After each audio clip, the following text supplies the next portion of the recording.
request protocol to escort His Excellency.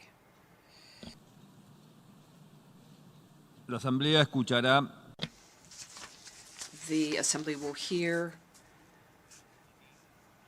an address by the Prime Minister of the Islamic Republic of Pakistan, His Excellency Imran Khan. May I request protocol to escort His Excellency. I have great pleasure in welcoming His Excellency Prime Minister of the Islamic Republic of Pakistan, and I invite him to address the General Assembly. Bismillah ar-Rahman ar-Rahim. Iyyaka na'budu wa iyyaka nasta'in. Mr. President, Honorable Secretary General, Excellencies, ladies and gentlemen, I feel honored today to represent my country at this forum of world leaders, where we have a chance to discuss problems that the world is facing. I want to talk about a lot of problems, but just 4 today. And I especially came to this forum despite a difficult time in my country, facing challenges. I would not have come, but because I feel that there are some very urgent problems which the world must address. So first of all, I start with climate change. So many leaders have talked about climate change. But Mr. President, I feel that there is a lack of seriousness. Perhaps world leaders some of the leaders who can do a lot, do not realize the urgency of the situation. We have a lot of ideas, but as someone said, ideas without funding is mere hallucination. Pakistan, I'll give you start with my own country. Our country is amongst the top 10 nations in the world which are most affected by climate change. We depend upon our rivers. We are mainly an agricultural country. And 80% of the water in our rivers comes from our glaciers. The glaciers, not just on the Pakistani side, even India. The 80% of the water in Ganges and the Indian rivers also comes from the glaciers, from the Himalayan glaciers, Karakoram, Hindu Kush. And these glaciers are melting at quite a rapid pace. We detected already 5,000 glacial lakes in our mountains. And if this keeps going, if nothing is done, we are scared that humans are facing a huge catastrophe. In my country, when my party came to power in the province of KP, we planted 1 billion trees in 5 years. Now we've set ourselves a target of 10 billion trees in Pakistan. Idea being to counter the effects of global warming. But one country cannot do anything. This has to be a combined effort of the world. My optimism comes from the fact that humans, the Almighty has endowed humans with great powers. We can do anything, provided our survival instinct is stirred up. And this is really what I hope that the United Nations will take a lead in this. There must be more emphasis richer countries must be pushed. Countries that are responsible for, mainly are responsible for greenhouse gas emissions. They must be pushed because our country contributes minuscule amount to greenhouse gases. So I feel that the United Nations must take leadership in this. My second issue for me right now is even more critical. Mr. President, every year, billions of dollars leave the poorer countries and go towards rich countries. Billions of dollars siphoned off by the ruling elites of the developing world. And they find their way into Western bank accounts, offshore accounts, tax havens, expensive properties hidden behind companies bought in Western capitals. Mr. President, this is devastating the developing world. This is causing more poverty, debts. It's impoverishing the developing world. The difference between rich and poor countries is growing because of this. Money laundering, which happens because money leaves the poorer countries into rich countries, is not treated the same as, for instance, money from drugs or terror financing. The seriousness which terror financing and money from drugs, the way it is treated, it's not the same. The way the poor countries are being plundered by their elites. It's not happening. In my country, when I took charge of our government a year back, in the 10 years preceding that, our total debt went up 4 times. The debt we had accumulated in 60 years, just in 10 years, it went up 4 times. As a result, the total revenue we collected in 1 year, half of it went into debt servicing. How are we going to spend money on our human beings, 220 million people, when half the money is going into debt servicing? Because our country was plundered by the elites, the ruling elite. And easily they could get the money out. And when, Mr. President, we located properties in Western capitals bought by this money through corruption and money laundering, located the properties of these corrupt leaders, we find it so difficult to retrieve it. That money, if we retrieved that money, we could spend on our human beings. But it's so difficult. The laws protecting these criminals. We do not have the sort of money to have expensive lawyers and spend millions and millions of dollars. We need help from the rich countries. And Mr. President, it's critical. The rich countries must show political will. They cannot allow this to happen. How can the poor countries spend money on human development, which the United Nations asks, SDG? How are we going to do it when this money can easily leave our countries?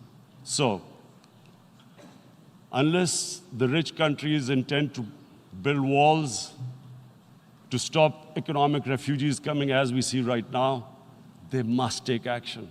They must take action now. It must be a deterrent. Corrupt ruling elites should not be able to take money out easily and park it into foreign bank accounts and into these properties abroad. And I never understand why. Why do we have these tax havens? Why is this allowed? Why shouldn't rich people pay taxes? Why is it legal to have these tax havens where you have these secret accounts? Because, world is changing. The population of the world is growing.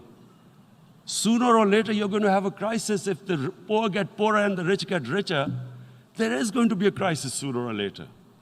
So this is my second point. I hope that the United Nations takes a lead in this. It involves the IMF, the World Bank, Asian Development Bank.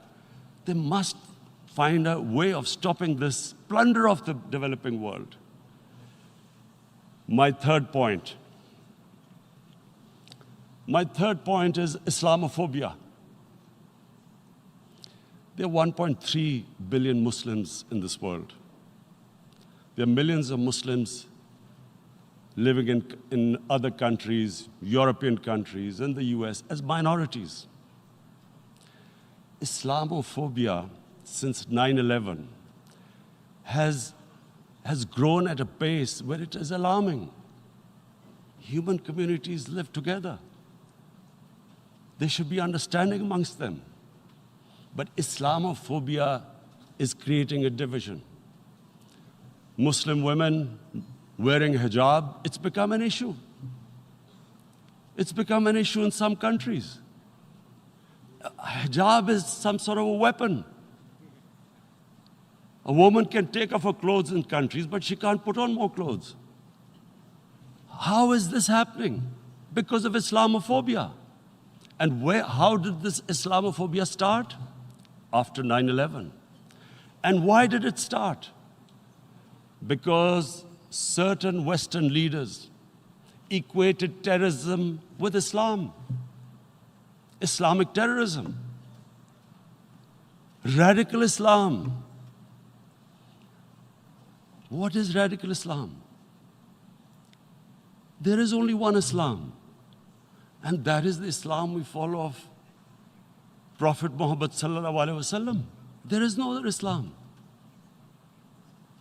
Radical Islam, Islamic terrorism, what message did they send to people in the West? And why is there Islamophobia? How is a person in New York, in the Midwest, in the US, in European capital, how is he going to distinguish between who is a moderate Muslim and who's a radical Muslim? Because terrorism has nothing to do with any religion. This Islamic terrorism, Islamic radicalism, and sadly used by leaders, this has been the main reason for this Islamophobia.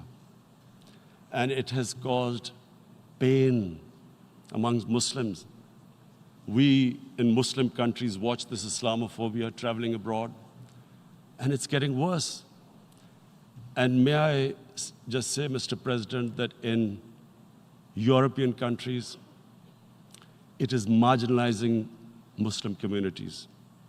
And we all know that marginalization leads to radicalization.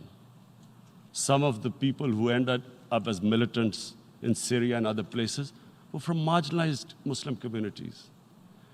And my point here is that we must address this issue. I'm sad to say that we Muslim leaders have not addressed this issue either.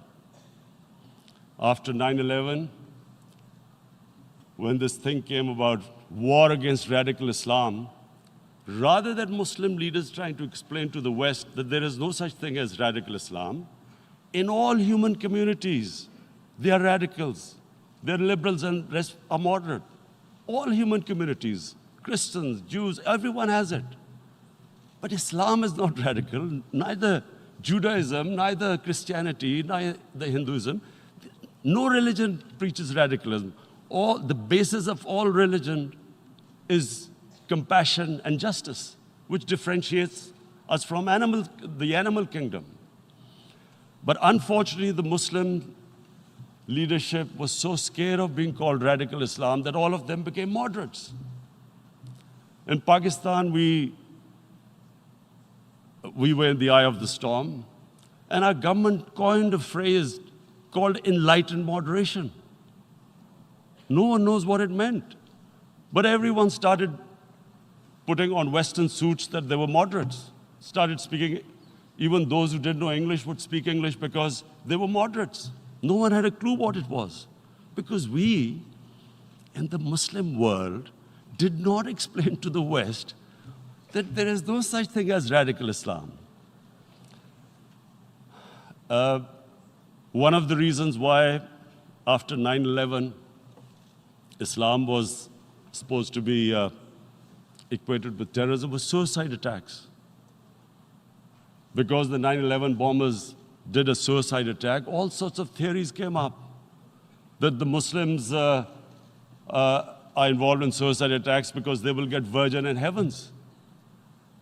Some came up with, what about women, suicide attackers? So this bizarre thing happened. No one explained. Suicide attacks and Islam were equated.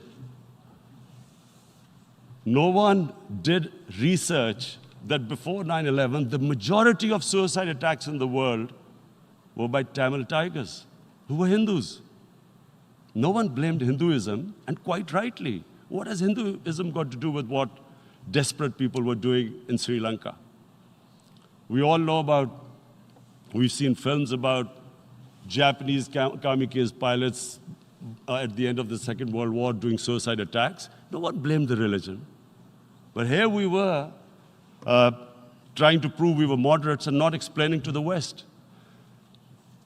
But the most important thing I wanted to say here today, in explaining this Islamophobia, Mr. President, and I feel it's very important because I've spent, because of I played professional sport in England, I spent a lot of time there, so I know how the Western mind works and how West views religion. So where the misunderstanding about Islam came. And one of the reasons it caused Islamophobia. That was, in 1989, this book was published, maligning, insulting, ridiculing our Prophet Muhammad sallallahu alaihi wasallam. And there was a reaction in the Muslim world. The West couldn't understand what was the problem.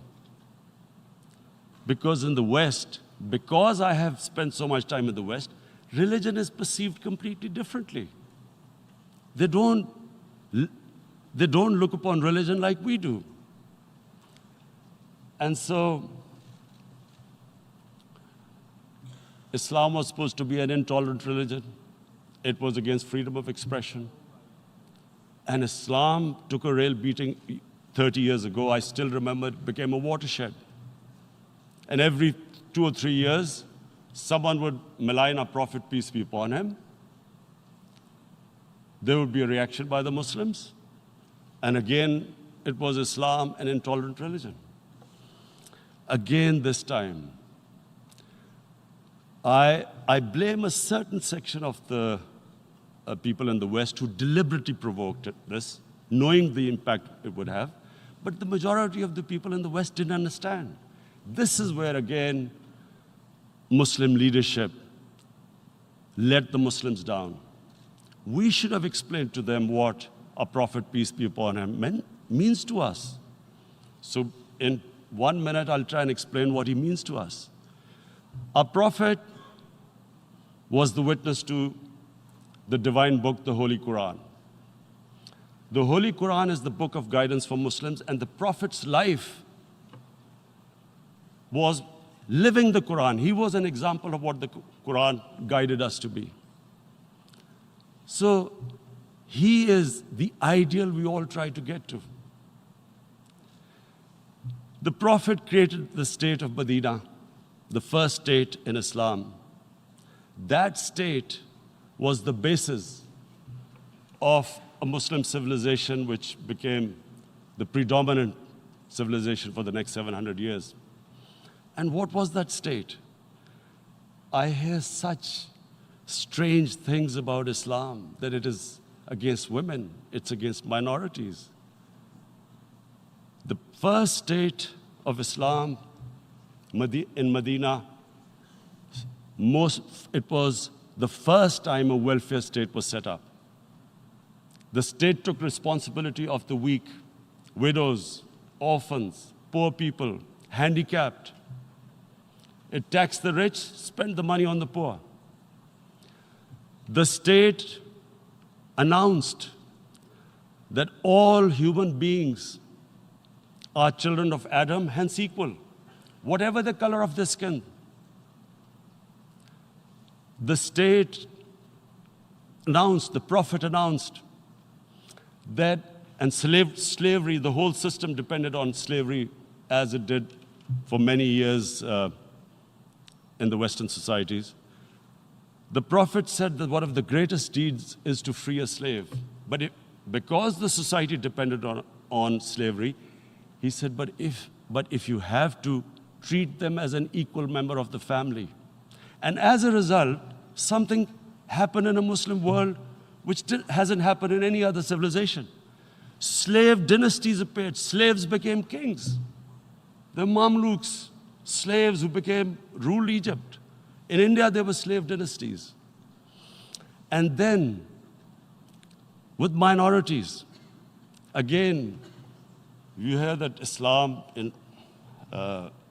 is supposed to be against minorities. Let me just make this clear. In Islam, the Prophet announced that everyone was free to practice his religion. It was a sacred duty to protect the places of worship of all religions. He announced that every person is equal in front of law, whatever his religion or his color. And this incredible case, and I always quote this, that the fourth Khalifa, the head of state of Medina, he lost a court case against a Jewish citizen. So, number one, it showed there was a rule of law, no one was above law. And number two, that a Jewish citizen was an equal citizen. So, Mr. President, when a Muslim society is unjust to its minorities, it is going against the religion of Islam and our Prophet, peace be upon him. So, it is important to understand this. The Prophet lives in our hearts. When he's ridiculed, when he's insulted, it hurts. As we human beings understand one thing, the pain of the heart is far, far, far more hurtful than physical pain. And that's why the Muslims react. And I always thought that if I ever had the stage, I would try and explain this to the world community, especially to the Western community, because having lived in the Western community, people didn't understand this. When I first went as a teenager to England, there was a comedy film on Jesus Christ. It's unthinkable in Muslim societies. So we need to explain that, look, in a human community, we must be sensitive to what causes pain to other human beings. We have, in the Western society, and quite rightly, the Holocaust is treated with sensitivity because it gives the Jewish community pain. That's all we ask. That do not use freedom of speech to cause us pain by insulting our holy prophet. That's all we want. And now, the number fourth point, Mr. President, and this is the most critical point, is the reason why I especially came here. It is about what is happening in Kashmir. Before I go on this, I want to make one thing clear, that when we came to power, my first priority was that Pakistan would be a country which will try its best to bring peace. We had been through this war on terror. We joined the United States war on terror after 2001. And Pakistan went through one of its worst periods where 70,000 Pakistanis died and over 150 billion was lost to our economy.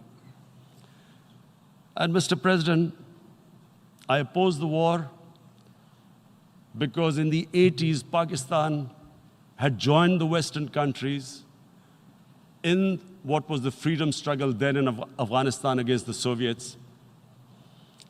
And it was funded by the Western countries. These mujahideen groups, which were treated in guerrilla warfare,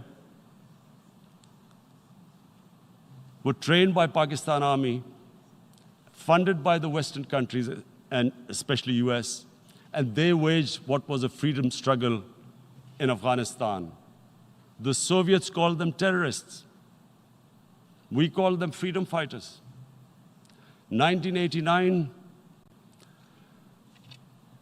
the Soviets retreated. The Americans packed up and left. Pakistan was left with these groups. Come 9/11, Pakistan joined the United States in this war on terror.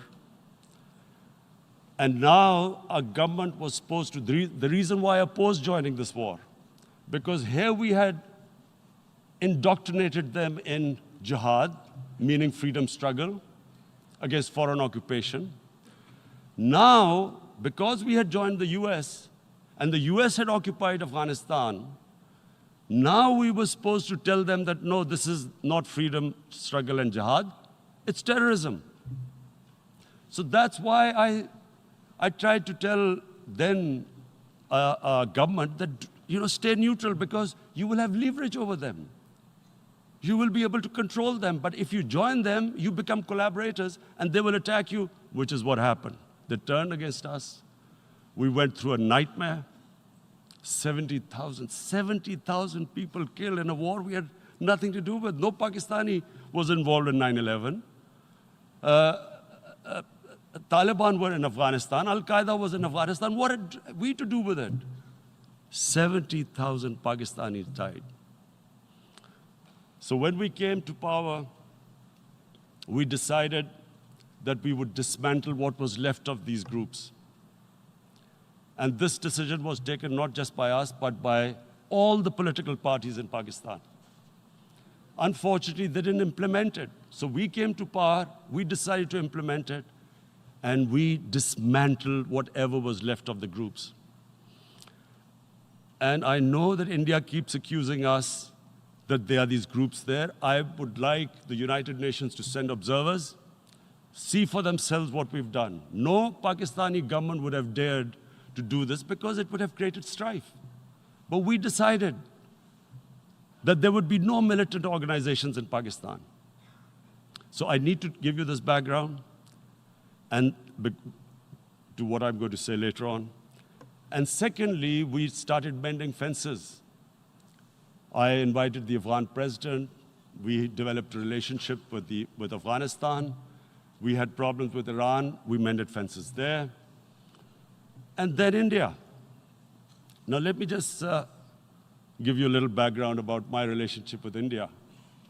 Because of cricket, and cricket being it's a passion in the subcontinent, I had great following in India. I have friends in India, and I loved going to India. So immediately, when my party came to power, the first thing we did was to immediately reach out to India. And I spoke to President Modi and I said, look, we have similar problems. Climate change, poverty, let's get together. Let's resolve our differences through trade. Let's build a relationship on trust. Prime Minister Modi told me that, there were terrorist attacks from Pakistan. I said, we have problems with you. There are terrorist attacks which we know are instigated by India in Balochistan. We caught a spy, Kulbhushan Yadav, who admitted what the sabotage going on in Karachi and Balochistan. So we said, look, let's leave that behind. Let's move forward. Our main priority should be our people. The highest number of poor people live in the Indian subcontinent.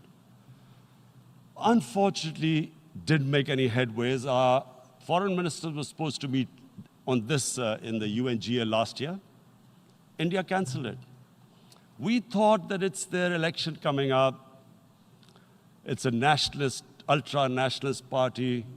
It doesn't want to cozy up to Pakistan. So we thought, okay, we'll wait till the elections. Meanwhile, a 20-year-old Kashmiri boy, whose father said was radicalized by the security forces in Kashmir, blew himself up on an Indian convoy. Immediately, India blamed us. I spoke to the Indian public on television. I said, if you give us any iota of proof, we will immediately take action, because we've clamped down on these groups. Rather than sending us any proofs, they sent their jets in, they bombed us.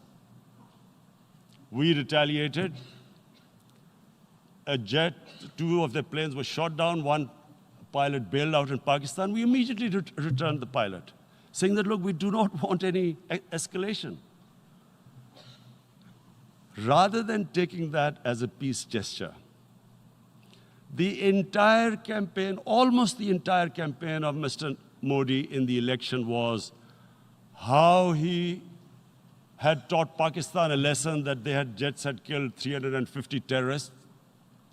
Complete lie. They had just killed about 10 trees of ours, which was quite painful given that, we are growing all these trees. He then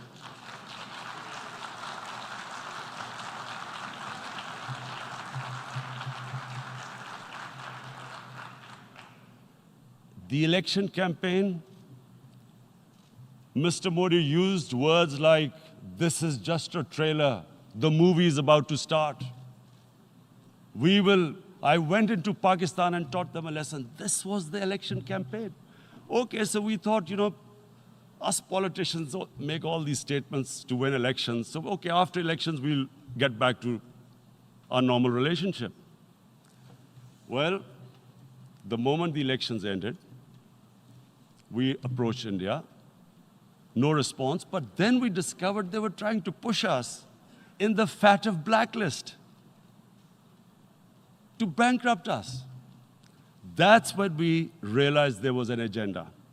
And that agenda became obvious on the 5th August when India went against 11 United Nations Security Council resolutions, which say that Kashmir is a disputed territory and the people of Kashmir have the right of self-determination. They went against that. They went against Simla Accord, which is about bilateral, sorting out our differences through bilateral means, went against that. They actually went against the Indian Constitution. Illegally, they revoked Article 370, which gave Kashmir the special status. They got an extra 180,000 troops there. Total number of security forces in Kashmir now are 900,000. And they put 8 million people of Kashmir under curfew.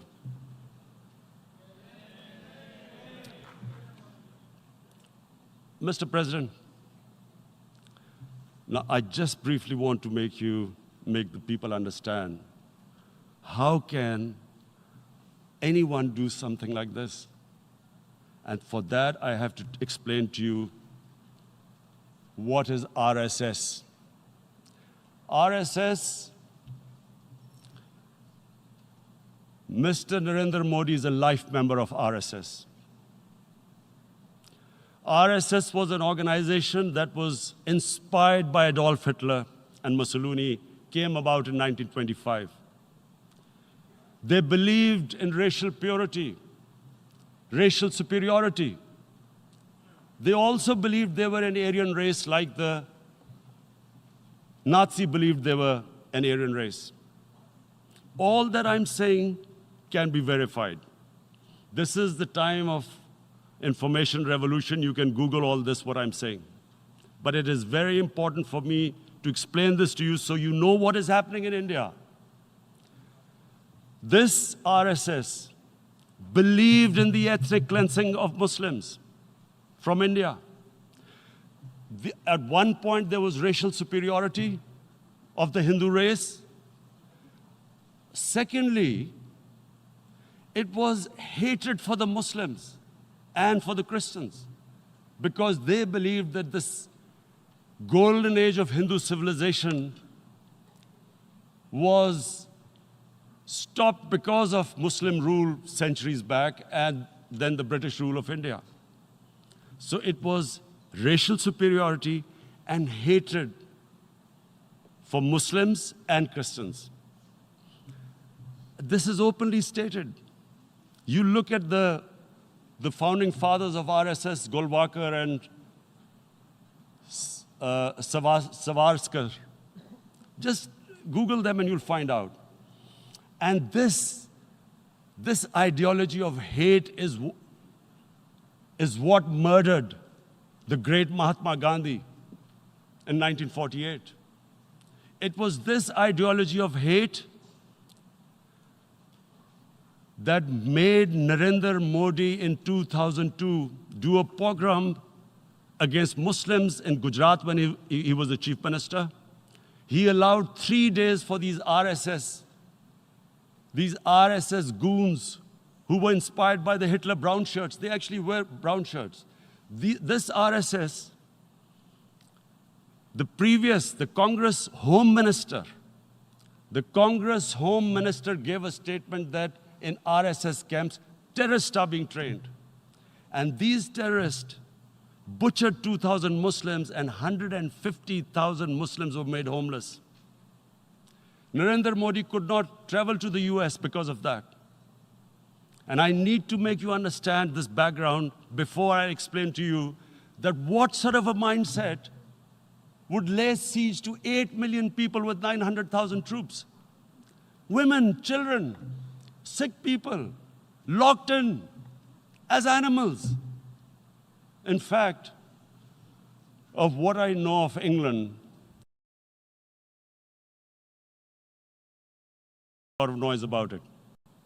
These are human beings.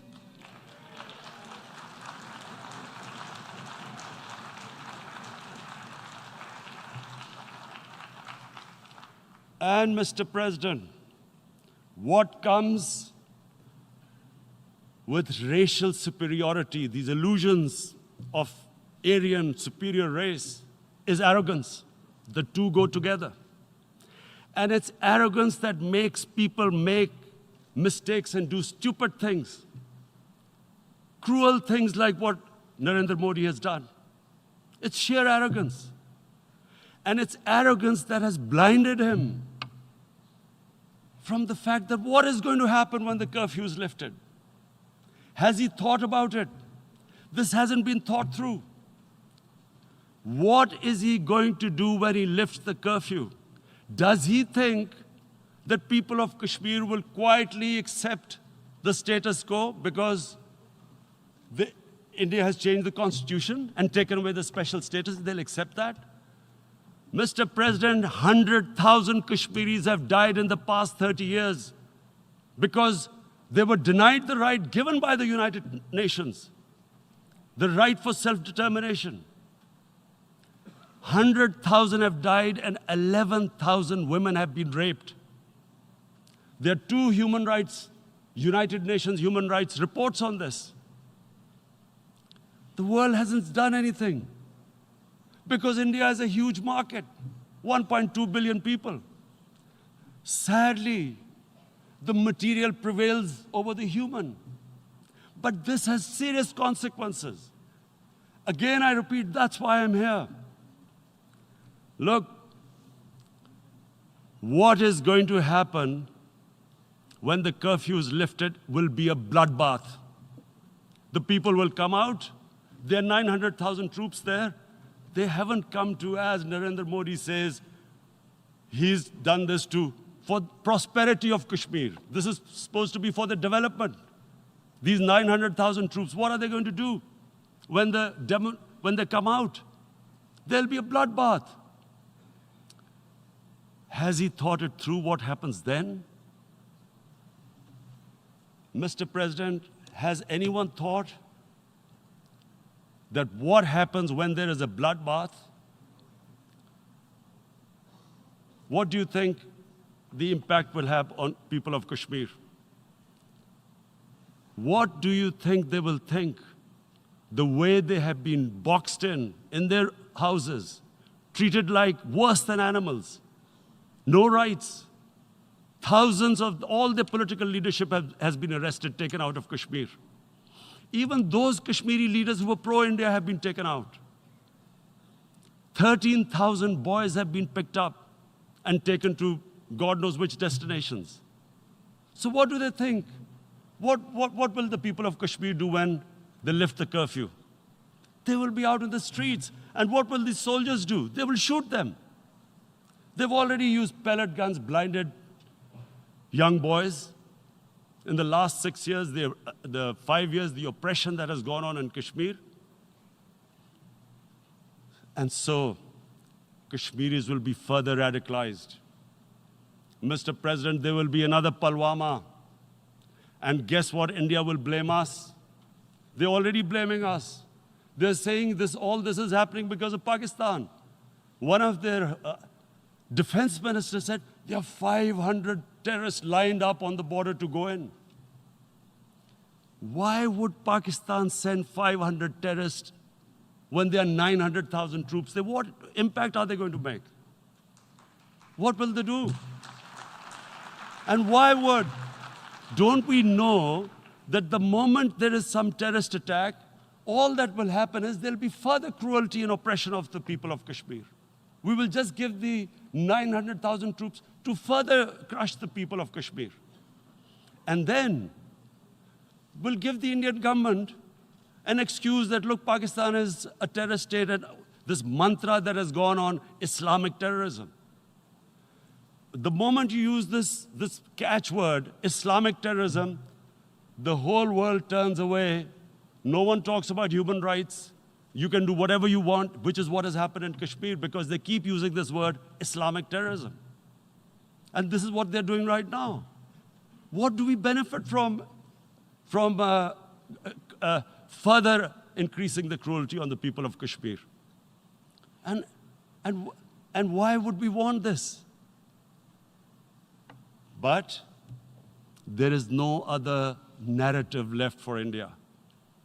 As when they lift the curfew, whatever happens, Pakistan will be blamed, and there is always a danger of another Pulwama. They might come and bomb us again, and then another cycle might start. And what does Narendra Modi think? That 180 million Muslims of India are thinking right now. Aren't they watching these Kashmiris stuck inside for 55 days they've been stuck in? Aren't they watching? What do you think? Don't you think that the Muslims will be radicalized in India? And I'm talking about 180 million people. And when they get radicalized, there will be some incident in India somewhere down the line. Again, we will be blamed. And I'm warning you right now, again, we will be blamed. And Mr. President, what about 1.3 billion Muslims who are watching this? And they know that it is only happening in Kashmir because they're Kashmiri Muslims. This is not happening to Kashmiri Hindus. They know that this is happening because of their religion. So what do you think they will be thinking? What do you think the Jewish community would think if there were, forget 8,000 Jews stuck like this? What do you think Europeans would think? What do we think? I mean, any human community, if their members are stuck like that, what do you think they will think? Are we a children of a lesser God? Is it not going to cause us pain? And then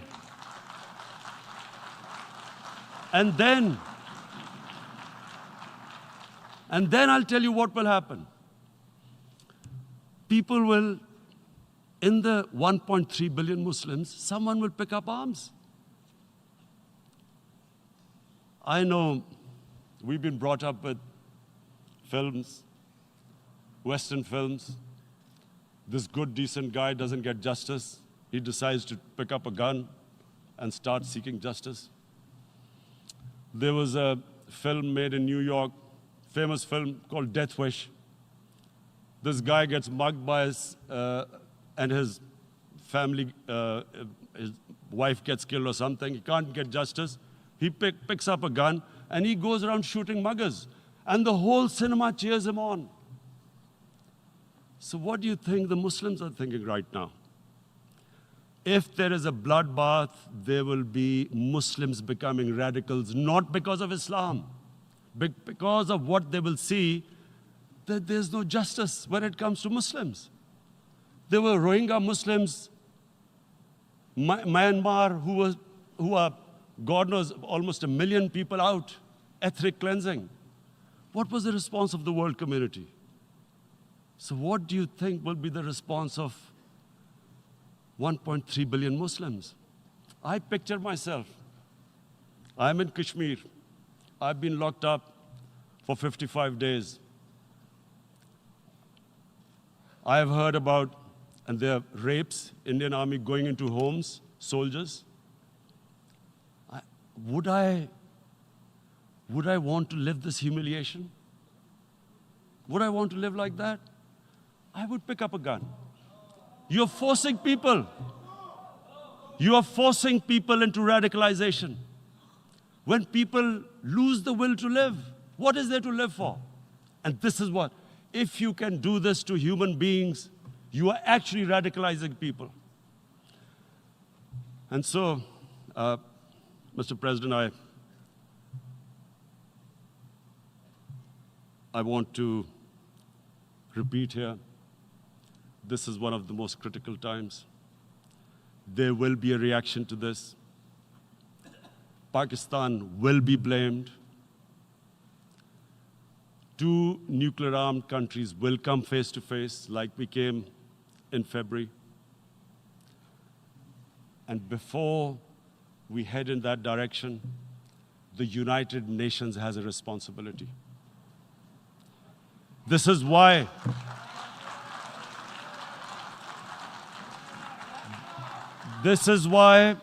the United Nations came into being in 1945. You were supposed to stop this happening. I feel we are back to 1939, Munich. Czechoslovakia has been taken, annexed. What is the world community going to do?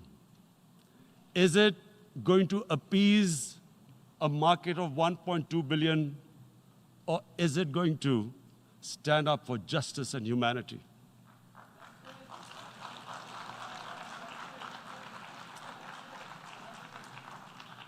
If this goes wrong, you hope for the best, but be prepared for the worst.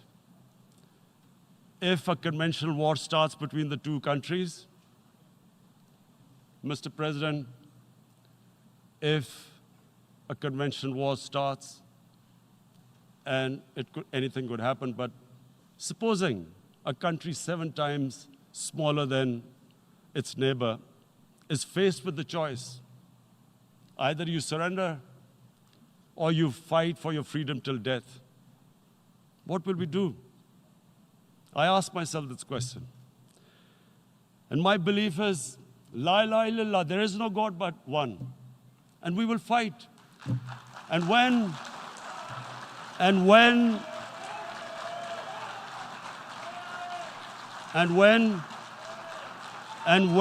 a nuclear-armed country fights to the end, it will have consequences far beyond the borders.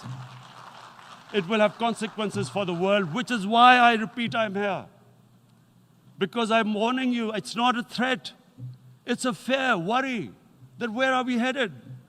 And I've come here to tell the UN, you've got to, this is a test for the United Nations. You are the one who guaranteed the people of Kashmir the right of self-determination. They are suffering because of that. And this is the time. This is the time not to appease like in 1939 appeasement took place. This is the time to take action.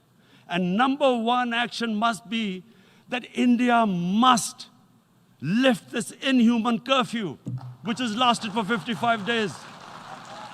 It must free all political prisoners, and especially those 13,000 boys that have been picked up. Parents don't know where they've disappeared. And then the world community must give the people of Kashmir the right of self-determination. Thank you. En nombre de la Asamblea General agradezco. On behalf